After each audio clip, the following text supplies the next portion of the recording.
capítulo 6 de Efésios, versículo 1 ao versículo 4, onde o apóstolo vai dizer: filhos, obedecei em tudo vossos pais no Senhor, porque isso é justo. Honra teu pai e tua mãe, que é o primeiro mandamento com promessa, para que te vá bem e seja de longa vida sobre a terra. E vós, pais, não convoqueis os vossos filhos à ira, mas criai-os na disciplina e na admoestação do Senhor. Nós vamos ler ainda a palavra de Deus em Colossenses, no capítulo 3, porque é um texto paralelo do apóstolo Paulo, que ele escreveu à igreja de Éfeso. Ele escreve com uma nuance um pouco diferente à igreja de Colossos, capítulo 3, versículo 20.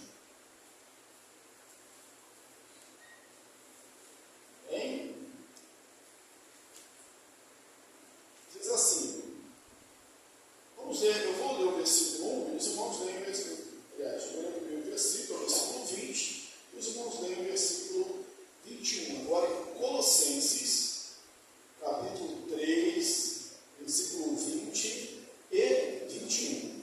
Eu vou ler o 20, os irmãos leiam o 21. Diz assim: filhos, em tudo obedecei a vossos pais, pois fazê-lo é grato diante do Senhor. Pais, não irriteis os vossos filhos, para que não fiquem desanimados. Amém.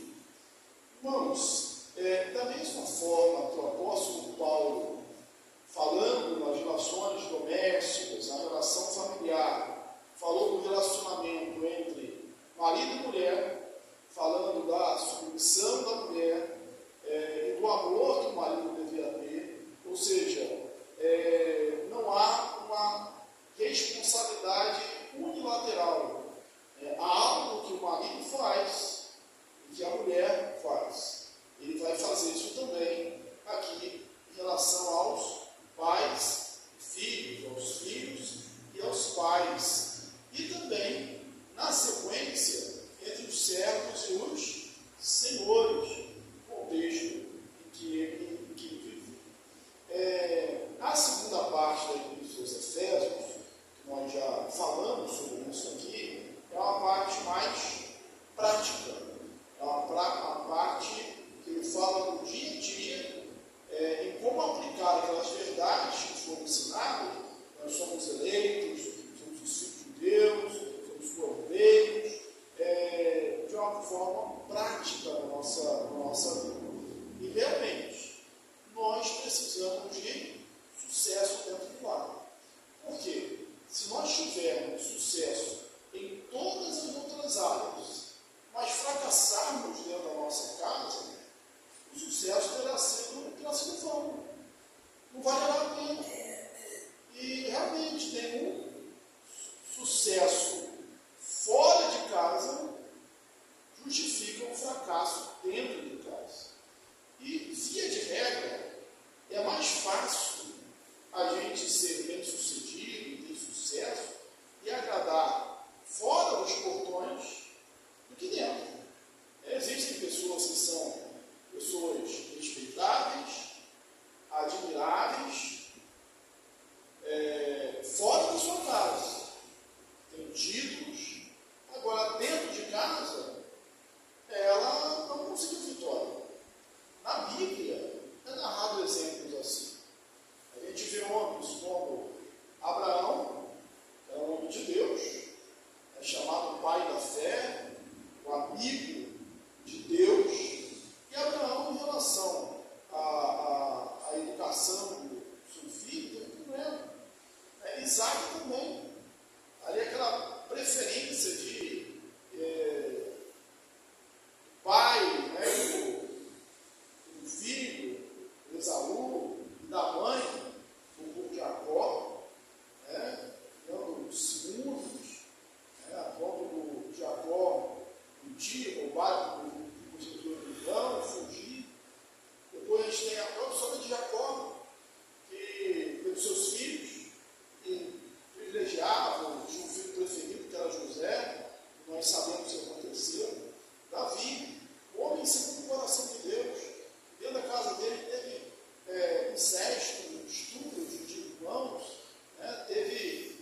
situação. Eu ia citar um exemplo que deixa triste, né? Mas acho que é melhor não citar. Bem, mas a gente vê essas questões acontecendo na vida familiar. E aí o apóstolo Paulo vai orientar a igreja. Bom lembrar que ele está falando, está dando orientações sobre a santificação, está dando orientações sobre ser cheio do Espírito Santo. Essas práticas aqui são consequências, ou é o lado externo de ser cheio do Espírito Santo. Qual a mulher que se submete ao seu marido no Senhor? Aquela que é cheia do Espírito Santo. Qual o homem que ama a sua mulher como Cristo ama a igreja, ao ponto de se entregar e se sacrificar por ela? Aquele homem, aquele marido que está cheio do Espírito Santo. Qual o filho que obedece o pai? Como o pai trata, cuida dos filhos e não desprovoca, não provocando a ira? Aquele que está cheio do Espírito Santo. Qual é o Senhor que trata bem o servo? Qual é o servo que faz o serviço direito honrando o seu Senhor? Aquele que está cheio do Espírito Santo. Seria a forma prática de mostrar, de se transbordar do Espírito Santo na nossa vida. E o apóstolo Paulo começa: filhos, obedecei a vossos pais no Senhor, porque isso é justo. Antes de entrar nesse versículo de forma mais intensa, eu quero lembrar com os irmãos o contexto para que Paulo está escrevendo. A sociedade, os tempos de Jesus, e antes, uns séculos antes, a vida das mulheres e das crianças não eram fáceis. Não havia garantias. Não só pelo lado dos judeus, em relação às mulheres, mas também pelos romanos e pelo lado dos gregos. Mulher não tinha realmente nenhum valor. Então, se algo valorizou a mulher, foi realmente Jesus e o cristianismo. E não menos as crianças. Havia um pátrio poder romano que era usado de maneira bem exasperada, que o pai podia fazer naquele tempo tudo o que quisesse com o filho. E quando diz tudo, era tudo mesmo. Até vender como escravo e até matar. E não havia limites de idade. Mesmo adulto, considerado-se pela lei que o pai ainda tinha esse poder sobre o filho. O cristianismo, a igreja, na verdade veio mudar isso. Na verdade era parte do poder total. Algumas coisas não eram executadas por causa do medo, da opinião pública, mas hoje a gente viu o contrário, quando a gente fala assim, o problema é o pátrio do poder. O problema é o pátrio do poder sem limite, com aquilo que a gente chama das autoridades, quando a gente fala abuso de autoridade. Isso pode acontecer dentro de casa. Isso é o problema. Mas na época de Paulo, na sedouro do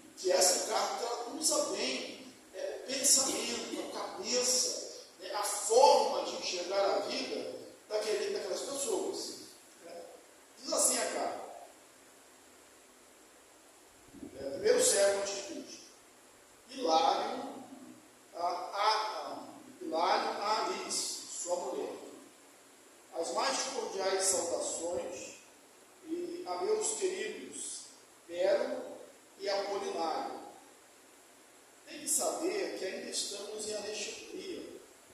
Não se preocupe se outros retornarem enquanto eu continuo em Alexandria. Peço-lhe e suplico que tenha cuidado do filho pequeno. Logo que receba o pagamento, enviarei isso. Tudo bom para ele, né? Os queridos Pero e Apolinário são filhos, ao filho pequenininho, tudo bem, tá? Toma alta aí, né? Vamos lá, continue. Essa está grávida, não? Se tiver menino, sorte para você. Deixai viver, enquanto seja varão. Se for mulher, arroje-a. Você recomendou a afrodisia que me dissesse, não me esqueça. Como posso esquecer? Peço-lhe, portanto, que não se preocupe. Como você vê, é uma carta cheia de carinho, né? Uma conversa cheia de carinho, e daqui a pouco ele fala de forma igualmente carinhosa, normal, naquela época, parece que era isso, para entender. Ó, se tiver filho varão, sorte sua, deixa viver, desde que seja varão. Se for mulher, arrojada é que está empenhado, né? Mas arrojar pode se atirar com força, ou seja, se livra dela. Não deixe viver. Então, havia esses costumes. A vida da criança não tinha realmente muito valor. O cristianismo vem valorizar isso. A vida da criança, a vida dos filhos. Tem uma outra frase de Sêneca, filósofo, em relação àqueles que são deficientes. As crianças que nasciam com alguma deficiência não tinham direito a nada. Na verdade, deveriam ser sacrificadas segundo aqui o escrito, né? Que é atribuído a Sêneca. Sêneca escreve como se fosse o mais comum do mundo, como efetivamente o era. Abre aspas. Sacrificamos um boi impetuoso, estrangulamos a um cão raivoso, afundamos a faca no gado doente para que não contamine a outros, afogamos as crianças que nascem fracas e disformes. Você está sabendo? Era o que realmente acontecido. O cristianismo veio honrar. E eu estou falando isso porque, para a gente, parece a coisa mais comum é honrar, é criar os filhos, é honrar o pai e a mãe. Mas, na sociedade antiga, em algumas sociedades pagãs, bárbaras, isso não era tão comum. Hoje nós vivemos uma realidade, pensando naquele tempo, muito melhor. E o interessante é que algumas pessoas querem acabar com isso. Querem acabar com o conceito de família, querem acabar com essa estrutura que o cristianismo influenciou a sociedade a ter, de um lado, o pai, a mãe, a proteção aos filhos. Acho que segunda-feira eu coloquei uma frase lá no Bom Dia, que quando esses valores familiares estão acabados, como há mais respeito aos pais, a sociedade está prestes a ruir. E foi assim que aconteceu realmente nas sociedades antigas. Mas, situado você no contexto que as pessoas pensavam, como pensavam, vamos aqui ao texto de Efésios. Filhos, honrado, obedecei vossos pais no Senhor, porque isso é justo. Paulo sempre dá, a Bíblia de maneira geral, sempre dá uma razão para obedecer, para se fazer, para se cumprir uma ordem.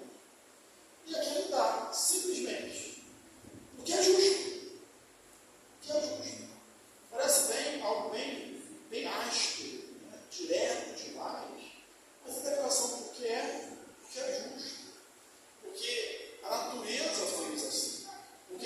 criação fez assim. Porque Deus anda assim. É algo natural. Se você está vivo, é porque você teve pai, tem pai e mãe. Você veio deles. Se você está sendo sustentado como uma criança, você deve ser seu pai e sua mãe. E ainda, deduz, compreende que os pais, sendo mais velhos, têm realmente mais conhecimento, mais sabedoria, pelo menos mais experiência de vida. Lembre-se que estamos falando daquela que a Bíblia fala sobre aquela regra geral. Não trata das exceções.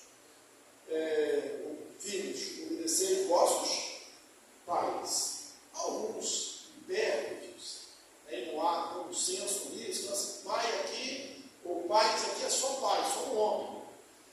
Outros dizem, não, aqui, na primeira vez que fala pais, é o homem, só o pai.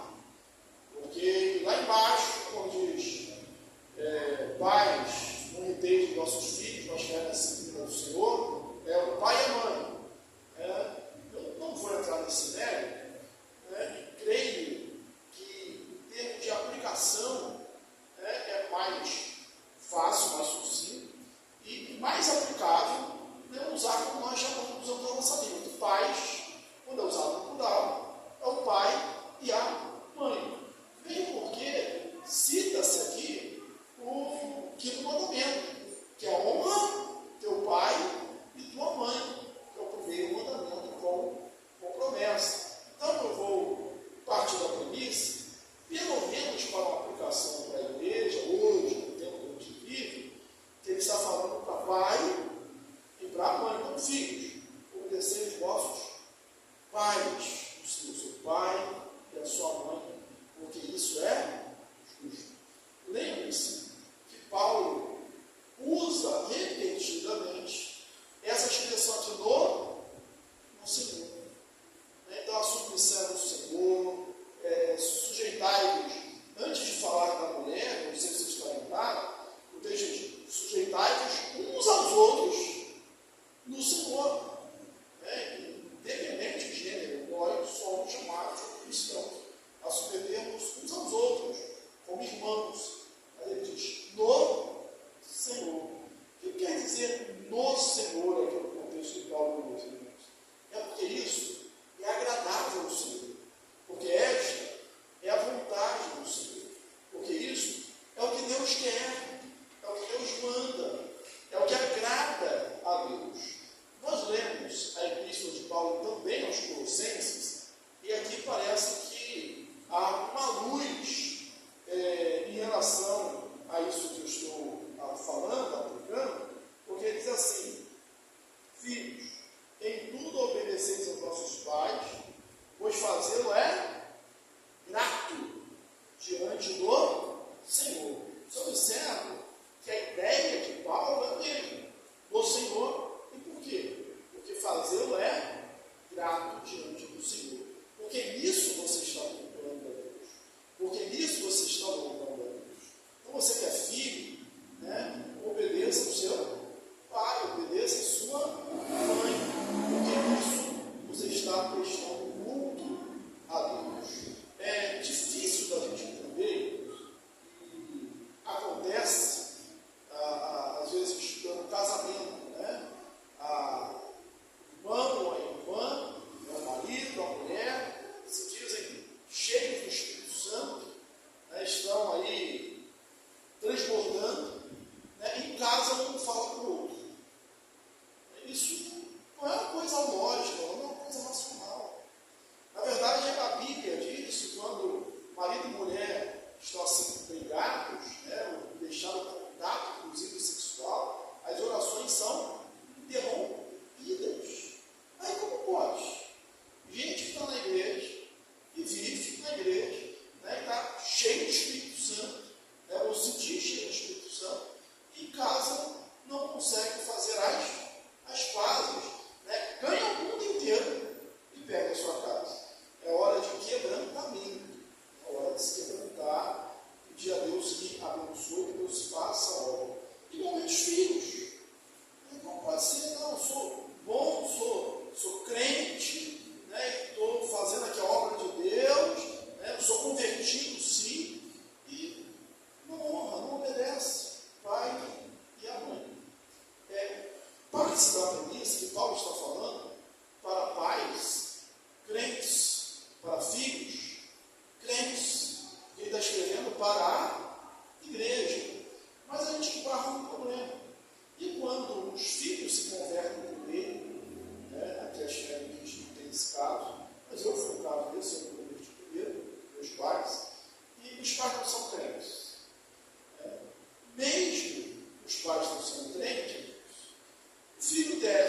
obedecer o pai e a mãe.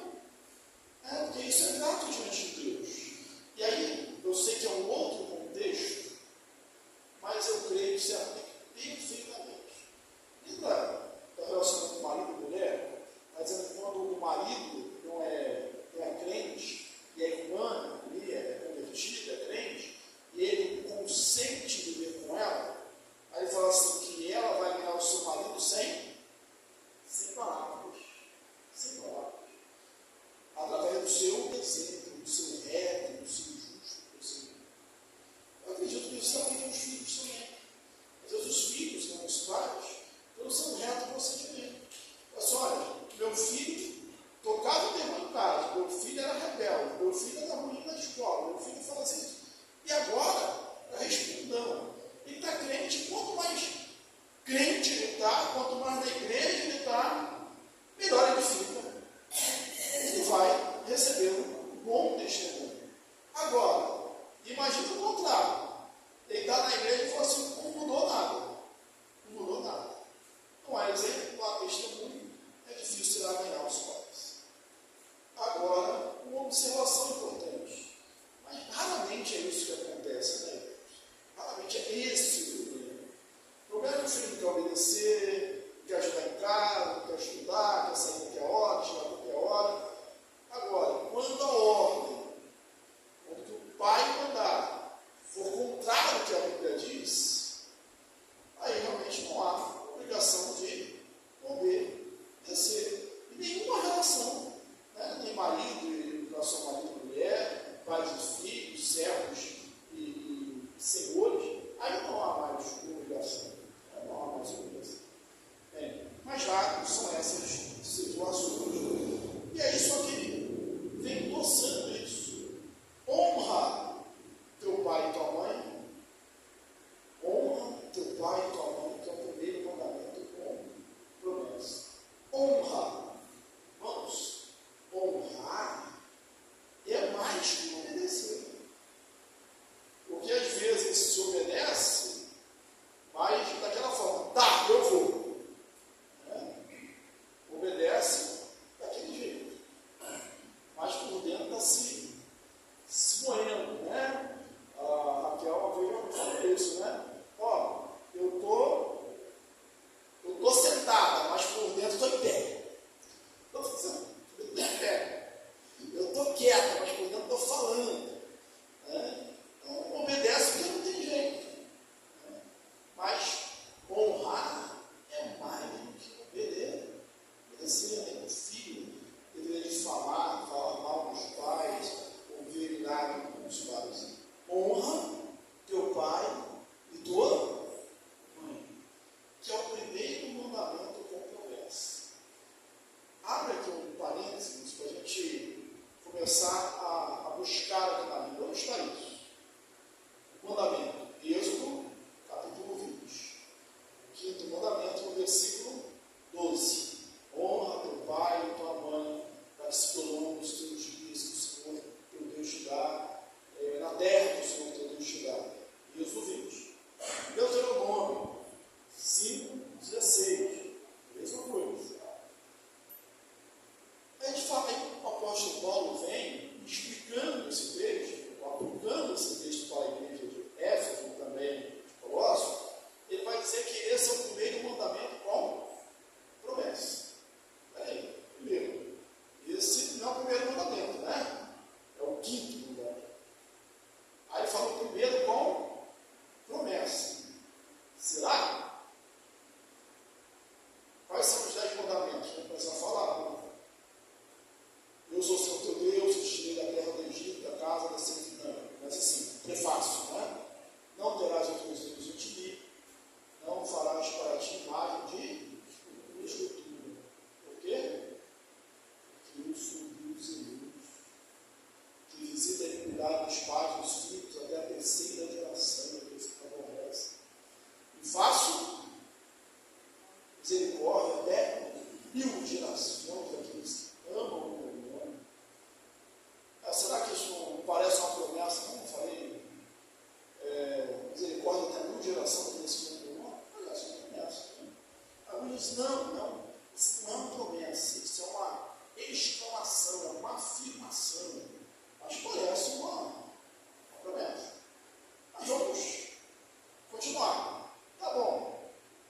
que seja o quinto mandamento, o primeiro. O que foi o primeiro de promessa? Tem outro depois de promessa? Depois dele? Que depois vem não matarás, não adulterarás, não furtarás, não levantarás falso testemunho contra o teu próximo e não cobiçarás. Qual desses aí tem promessa? Escrito no mandamento. Obedecer os mandamentos tem promessa, né? Bênção de Deus. Mas qual eles tem uma promessa escrita? Tem? Tem. Então, Paulo não está aqui para explicar, né? Mas existem algumas explicações. A primeira delas, eu acho que é uma das mais plausíveis, é que, uma delas é aquela que eu já falei, né? Que a primeira lá, no segundo mandamento, aquilo não seria uma promessa, mas apenas uma afirmação. É uma afirmação. A segunda explicação é que os judeus, eles dividiam o decálogo em duas tábuas da lei. E aí, a segunda tábua da lei começaria com o quinto mandamento. Segundo William Hendricks, que é um comentarista, ele diz que ele refuta, ele põe essa afirmação, que algumas, o versículo, o quinto mandamento, na verdade, estava na primeira tábua, e não na segunda tábua da lei. Mas seria uma afirmação, o primeiro mandamento da segunda tábua da lei. E outra explicação é que seria o primeiro mandamento que a criança aprendia. Então, em termos de decorar o mandamento, o esforço para a criança aprender, aprende aqui, honra teu pai e tua mãe. E aí, algumas crianças podem dizer, realmente, isso aqui meu pai e minha mãe repete para mim mais vezes, né? Então, seria, ou em ordem de prioridades. Quando Jesus teve aquele encontro lá e perguntaram para ele qual ele resumiria, qual era o principal mandamento, né? Foi o primeiro, né? Amarás o Senhor teu Deus de todo o teu coração, né? Assim, em termos de ordem, em termos de importância do mandamento.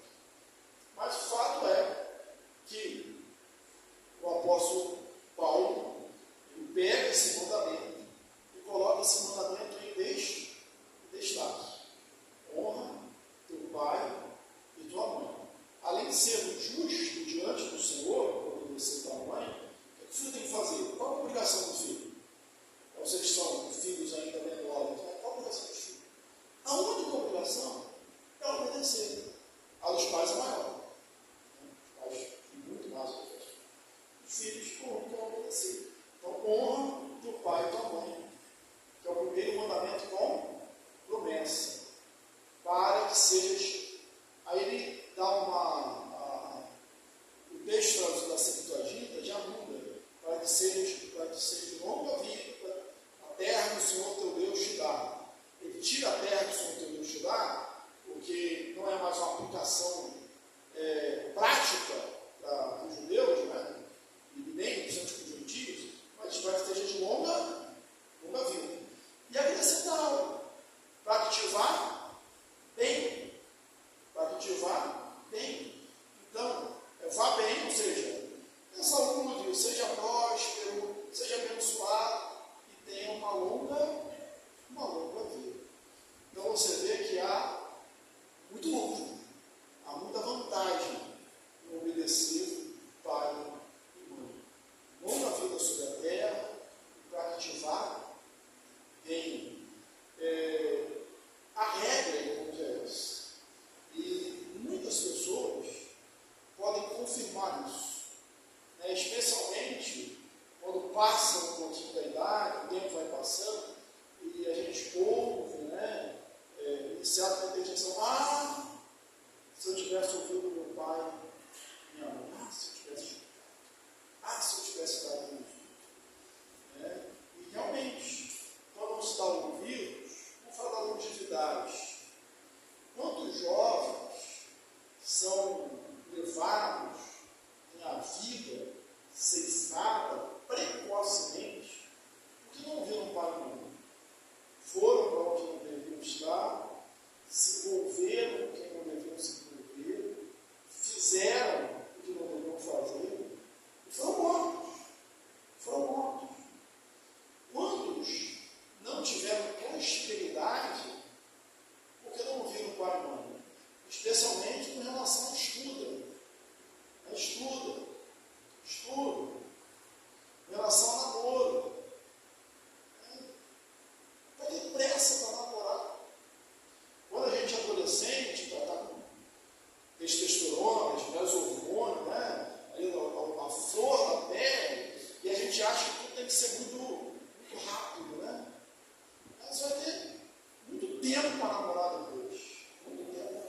adolescentes, eu não sei o que eu vou falar com vocês, né? Pessoal, não está lá.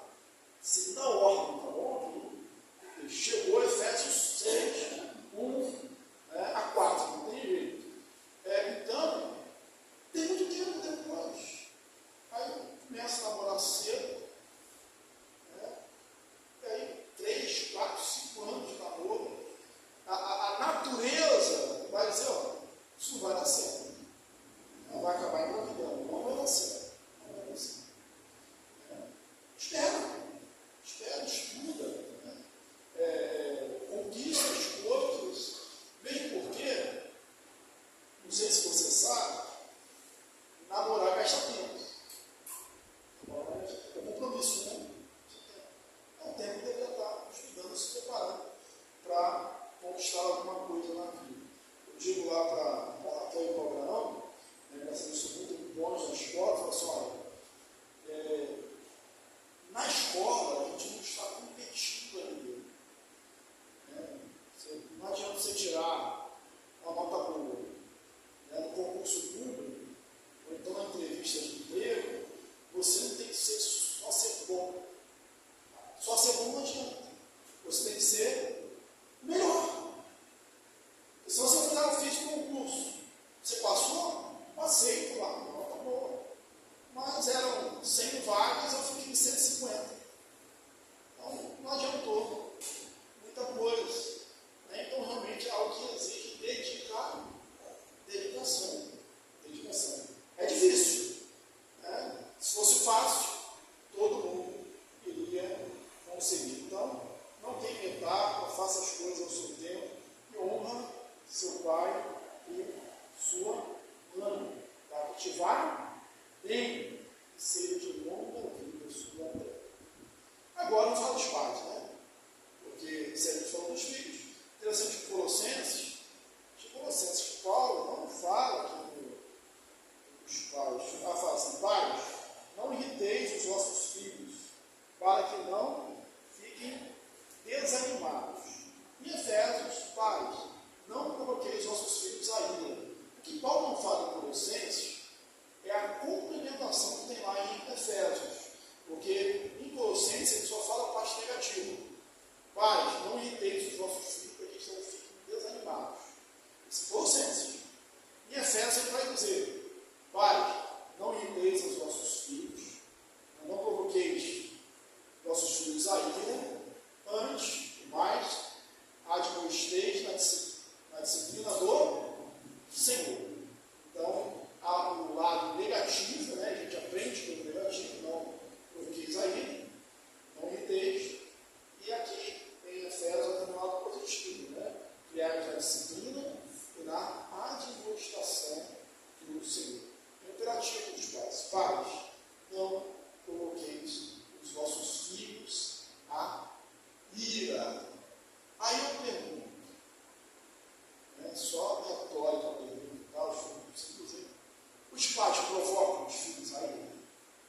Os pais, que era só retórica, não está para nossa cabeça. Os pais irritam os filhos. Como os pais provocam a ira dos filhos? Como os pais irritam os filhos? Se o apóstolo Paulo colocou isso aqui, é porque realmente acontece. Eu vou citar aqui alguns exemplos. Vou misturar os pontos lá do William Barclay. Na verdade, são dois Williams, o William Barclay e o William Hendricks. Dois comentaristas que têm comentários aqui no livro de Efésios. O Barclay vai dizer o seguinte: primeiro, não podemos esquecer que as coisas mudam, o tempo muda. Tem coisas, amigos, princípios, que não são negociáveis. E existem princípios, existem outras coisas, vou tirar princípios, que são negociáveis. A grande questão nossa como pai, talvez o nosso grande desafio em relação a isso, é saber discernir entre uma coisa e outra. Aquilo que a gente deve negociar A gente pode negociar com o pai cristão, com o pai cristão, e aquilo que a gente não deve negociar. Aí vai citar uma história aqui, de uma filha, não vou contar a história, mas vou citar uma frase, que não adianta a gente falar assim, ó, no meu tempo, todo pai fala isso, né? Porque no meu tempo, e a resposta do filho, natural do filho, não é para responder a vontade do filho, mas o pensamento natural mas esse não é o seu tempo. Né? Você vivia outrora, eu vivo agora. Né? O tempo muda. E a gente precisa ter discernimento para isso. Né? Eu lembrei aqui, em relação à mudança dos tempos, de uma situação que eu vivi, né, e já contei na igreja, que eu falo assim, pastor, mas o pastor Tomé, ele ia na nossa casa assim, a gente chegava lá, almoçava, passava a tarde, passava o dia, não, mas ele era o pastor Tomé. Na época do pastor Tomé, era mais comum as pessoas chegarem assim na casa dos outros. Né? Nos dias de hoje, isso é muito comum, as pessoas chegarem na hora que quiser na casa das pessoas. Né? Era uma questão de contexto. Né? Os tempos mudam. Né? Os tempos mudam. Assim, pastor quer almoçar na rua, não almoçar na sua casa, se você me convidar. Se você me convidar, eu não vou. Né? Mas ele come qualquer coisa, eu como qualquer coisa também, né? Deixa que eu seja convidado para comer qualquer coisa. Algo que a gente fez bastante, eu estava lendo nesse período agora de maio, né, que passou, um livro, talvez o livro não apareça aqui na igreja, as 5 linguagens do perdão. Eu sei que eu já falei aqui, mesmo autor, as 5 linguagens do amor. Mas essas 5 linguagens do perdão. Né? E não vou falar de tudo agora, né? Não dá tempo. Mas eu falo assim, primeiro é reconhecer o erro, a questão do arrependimento. Pedir perdão. Porque a gente não sabe pedir perdão. A gente até quando está pedindo perdão, está acusando o outro. Né? Desculpa, mas você também. Né? Aí, pedir perdão. Né? Reparar o erro. Não cometer mais. Tem outro, né? Que eu tenho anotado aqui. Mas aí, ele estava contando de pais pedir perdão aos filhos. E os filhos pedir perdão aos pais. E aí ele contou um caso de um casal com um moço, né, que estava chateado com a nora. Por quê? Eles receberam muito bem a nora, eram namorada, né? Eles casaram, tiveram filhos. E a nora pediu para que eles não fossem lá na casa deles sem avisar. E aí eles acharam aquilo um absurdo, eles ficaram muito magoados com aquilo. Quando você vem em casa, por favor, avisa. Né? E aí quando foram procurar esse autor do livro, que é um terapeuta também, ela explicou, né? Ele falou, ele convenceu lá o casal. Falou assim, olha, ela, né, a situação diferente, ela trabalha, cuida da casa, cuida dos filhos, ela quer receber vocês bem. Então, quando vocês vão sem avisar, você causa um transtorno na rotina dela. Então, você está pedindo para avisar. Por quê? Porque os tempos são outros. Os tempos são outros. A realidade é outra. Aí quando eu falei assim, a gente identifiquei aqui com esse texto, né? Os tempos são outros. Em relação aos filhos, também os tempos mudam, a gente tem que se atualizar. Há princípios que pode não negociamos, mas precisamos discernir entre um e outro. Podemos praticar um controle tão restrito que se torna um descrédito para a educação dos filhos. Manter uma criança muito tempo como se estivesse no andador, proteger demais, sufocar,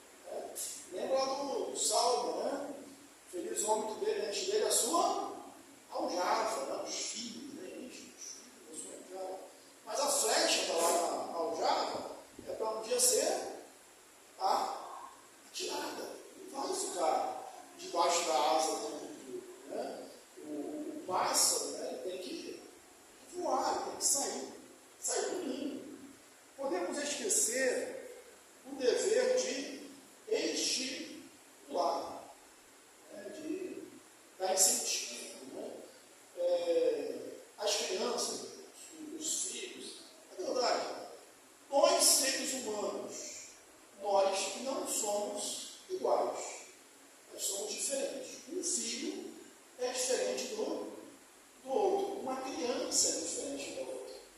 Eu pedi autorização, mas acho que ela não vai pegar comigo.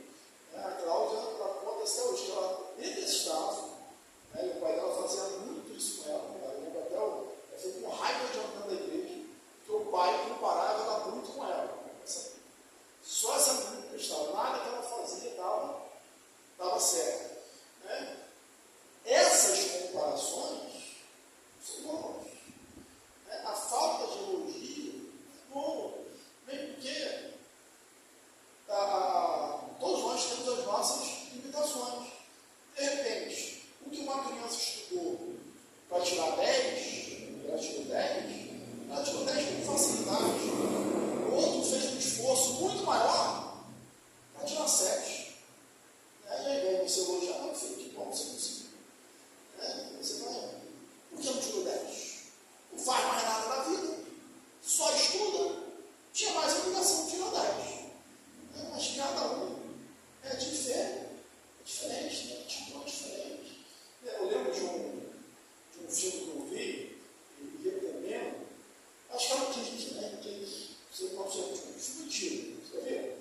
O cara, tudo que está bom na vida dele, ele achou algo que tem aperta e vai. Daqui a pouco está velhinho morrendo no hospital, e as coisas passaram, está gordo, peso. Tá. Mas aí eu lembro de uma cena, ele era, acho que era engenheiro, arquiteto, aí o filho dele mostra um desenho para ele, né? Aí ele pegou o desenho, acho que olha o desenho do seu filho, aí ele pegou, estava lá, atrapalhado no trabalho, pegou o desenho, é uma casa, né? Ele falou assim, aí começou a chamar, essa janela está muito pequena, essa porta aqui está fora do lugar, como se estivesse analisando uma planta, né? E você não se estima para criança, Lutero, né? Lá no século XVI, ele falava sobre a vara, né? Mas ele falava, interessante, uma frase dele, né? Abre aspas aqui para Lutero. Né? O pai de Lutero era muito estrito, tão estrito que raiava no cruel. Lutero, né, que passou por essa experiência, costumava dizer, Lutero dizia, retém a vara e arruína o menino. Retém a vara, quer dizer, usa a vara, disciplina e retém o menino, né? Acaba, arruína o menino. Isso que a Bíblia diz, Provérbios diz isso, meus amigos. Mas ele completa, retém a vara e arruína o menino. Isso é verdade. Mas junto da vara, junto à vara, tem uma maçã para dar quando a gente tem. Não sei se eu fico com essa maçã, né? Pode ser outra coisa. Mas até aqui, por que eu estou dizendo essa frase? Não é nem questão de dar alguma coisa. Ele está dizendo, olha, incentiva também. Aplaude também. Diz muito bem. Orgulhe-se.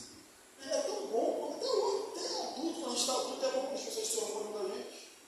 Quanto mais quando nós somos crianças. A falta de estímulo, né, acaba com a pessoa. O William Hendricks, ele fala do excesso de proteção, né, que irrita os filhos. Ele cita aqui uma frase que eu não conhecia, né, assim, parece que é, filho, você só entra na água depois de aprender a nadar, tá? Só entra na água depois de aprender a nadar. Como assim só entra na água depois de aprender a nadar? Para nadar tem que entrar na água, né? Eu costumo dizer para andar de bicicleta, né? Tem que andar, tem que cair, né? Então, haverá, né? Algumas dificuldades, alguns problemas, alguns argumentos. Então, a gente tem que dar uma certa liberdade. O favoritismo, já falei, né? Isaac preferiu a Esaú, Rebeca, a Jacó, etc. O desalento, uma falta de estímulo mesmo, né? De esquecer as coisas. O filho chega para o pai e diz, pai, eu vou ser advogado, ou então vou ser engenheiro, vou estudar para essa coisa. Desista isso não é para você. Desista disso. Desistir, dizer o fato de que o filho está crescendo. Estou experimentando, passando por isso, né? O filho está crescendo. E é um ser diferente. Saiu de mim, né, da Cláudia, mas é uma pessoa diferente, que vai ter suas próprias opiniões. Eu lembro que eu mexia muito com a Raquel, bem pequena, brincava com ela, com algumas pessoas, na verdade, né? Ela andava com o livro no braço, né? E eu falava assim, pequenininha assim, tem opinião. Ela vai crescendo e vai tendo opinião, sim, né? Depois tem opinião. Então a gente precisa entender isso, eles vão crescendo, vão tendo seus próprios fontes, seus próprios ideais. Por meio de palavras, aspas, ou até crueldades físicas, nada fere mais do que a palavra aspa. A palavra branda desvia o furor, mas a dura suscita a ira. Mas tem mais, a gente podia melhorar muito nas coisas aqui. Por exemplo, uma porção de regras excessivas. Eu mesmo antes de ser pai, eu lembro que eu observava assim, alguns pais brigando com os filhos por coisas muito pequeninas, né? Uma opinião muito pequeninas. E aí, quem briga muito por coisas pequeninas, esquece realmente de brigar, né, ou de orientar, por aquelas que são realmente importantes. Eu tinha um professor de administração, eu não esqueço, pelo menos isso eu aprendi, né? Essa frase gravada na minha mente, quem se preocupa muito com o distintivo, se esquece do instantâneo por tantão. Na administração, quem se preocupa com as coisas pequenininhas, se esquece realmente das coisas que são importantes e fazem a empresa decolar. Na educação dos filhos é a mesma coisa. É muita regra demais. Eu lembro daquela, não sei se da mídia, ela subiu agora, Super Nani, não sei se está sendo lembra ainda. Mas ela olhava nos lares ali, não tinha jeito, ela acabava dando um jeito.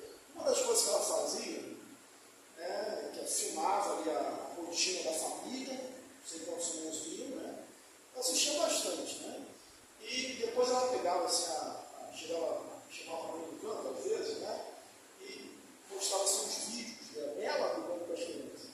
Assim, olha quantas vezes você fala. Fica você, assim como um quarto, acordado lá, ouvindo isso o tempo todo. No final, o que o seu filho ou sua filha pensa, só isso, não toca mais nada. Porque não presta mais atenção. É o titio. Esquece o tantão, são regras demais. Outra coisa que eu acho que irrita e deve acabar com a formação do caráter do filho é a falta de coerência. É o que a gente pode chamar de hipocrisia. Faça o que eu ando, o que eu falo, mas não faço o que eu faço. Isso é ruim. Acho que o contrário deve ser o método de ensinar. Fala assim, você viu seu pai fazendo isso? Já viu sua mãe fazendo isso?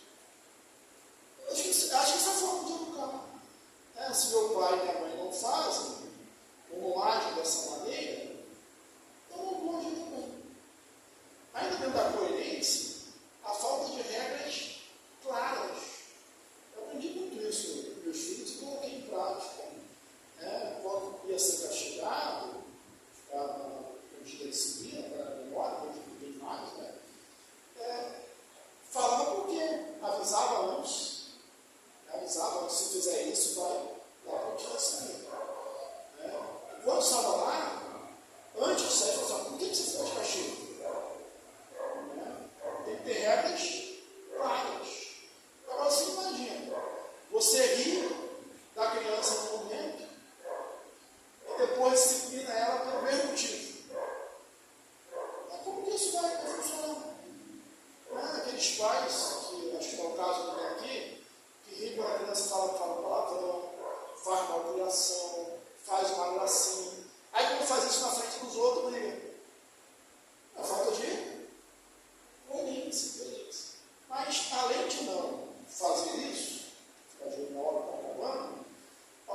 aqueles mais educai na disciplina e na admoestação do Senhor.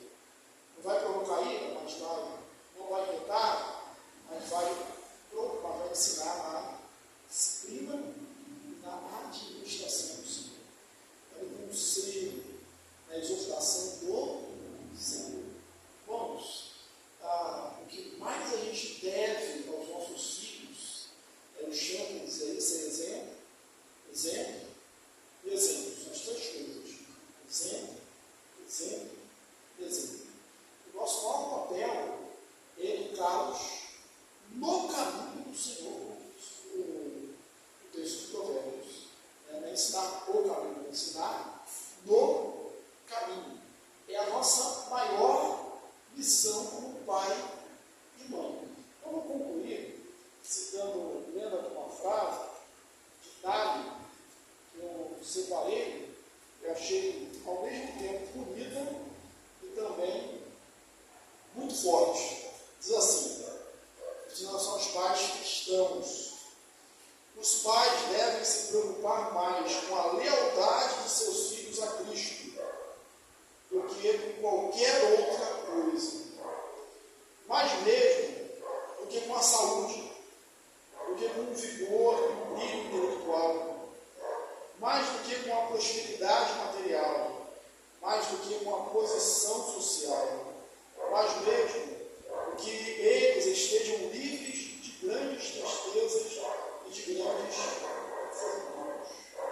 Quer dizer, a maior preocupação, o maior objetivo e alvo nosso deve ser que nossos filhos estejam no caminho do Senhor, do que qualquer outra coisa. Lembro que todas essas coisas citadas aqui são muito boas,